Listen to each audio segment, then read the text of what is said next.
अमरकंटक में जिस प्रकार एक दर्दनाक घटना हुई है, अमरकंटक में रहने वाला हर वो शख्स जिसने इस घटना को देखा है, इस घटना के बारे में सुना है या थोड़ी बहुत भी इस घटना के बारे में जान पाया है, कहीं ना कहीं उनके अंदर से यह आवाज़ आ रही है कि आरोपी को कड़ी से कड़ी सज़ा मिले और जीवन में कभी इस प्रकार का कृत्य ना हो अमरकंटक में।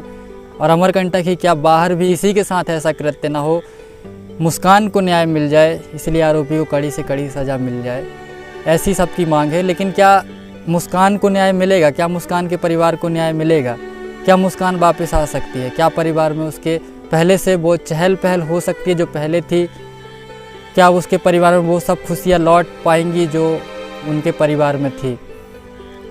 मुस्कान के बारे में जो अभी तक जानकारी लगी है, मुस्कान 5वीं तक पढ़ाई की, उसके बाद नवोदय चली गई। नवोदय में हॉस्टल की ज़िंदगी उसने जी है और बाहर की दुनिया नहीं देखी है। 12th क्लास में थी, 12th के बाद ही अब वो निकलती। लेकिन कहा जाए कि कलयुग के जो राक्षस हैं, इंसान नहीं कह सकते उनको, हम इंसान बिल्कुल भी नहीं कहेंगे, राक्षस हैं और राक्षस प्रवृत्ति के लोग।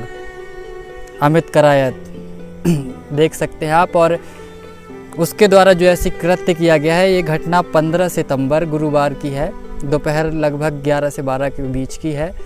और पता नहीं क्या हुआ, कैसे हुआ, अमित करायत अपने घर से तलवार लेकर निकलता है, मोहल्ले में चिल्लाते हुए निकला। जो घटना के बारे में जानकारी मिली है उसके अनुसार लड़की के दरवाजे को खटखटाया, दरवाज़ा बंद था, दरवाजे पे लात मारा, दरवाजे पे तलवार से मारा।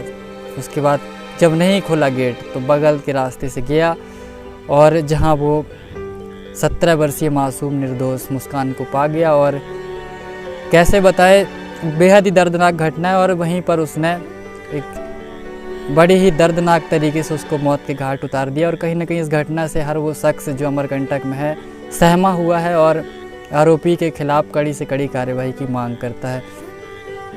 देखिए, अब जो न्याय है, अब न्याय तो सिर्फ एक संतुष्टि के लिए है कि लोगों को संतुष्टि मिल जाए, लेकिन जो घटना हो गई है वो तो हो गई है। अब उसके परिवार में क्या वो चहल पहल वापस आ पाएगी, मुस्कान वापस आ पाएगी, यह सब असंभव है। और जो अब देखते हैं किस प्रकार न्याय मिलता है। इस घटना को लेके एक पंक्ति है जो काफ़ी वायरल हो रही है, उसको सुनाना चाहूँगा। कल भी यही दिन था, कल भी यही शाम थी, पर होने वाली अनहोनी से सारी दुनिया अनजान थी। कैसी मर्दानगी थी वो, छोटी बच्ची पर उसने उतार दिया। कैसी हैवानगी थी वो, जो छोटी बच्ची का इस कदर अंजाम किया। क्या उस बच्ची की तड़पती चीखें उसकी माँ कभी भुला पाएगी? क्या उस दरिंदे की हैवानियत को आँखों से मिटा पाएगी? क्या इस सदमे से उसका परिवार कभी बाहर आ पाएगा? क्या कोई भी सज़ा उन्हें उनकी प्यारी मुस्कान वापस दिला पाएगी?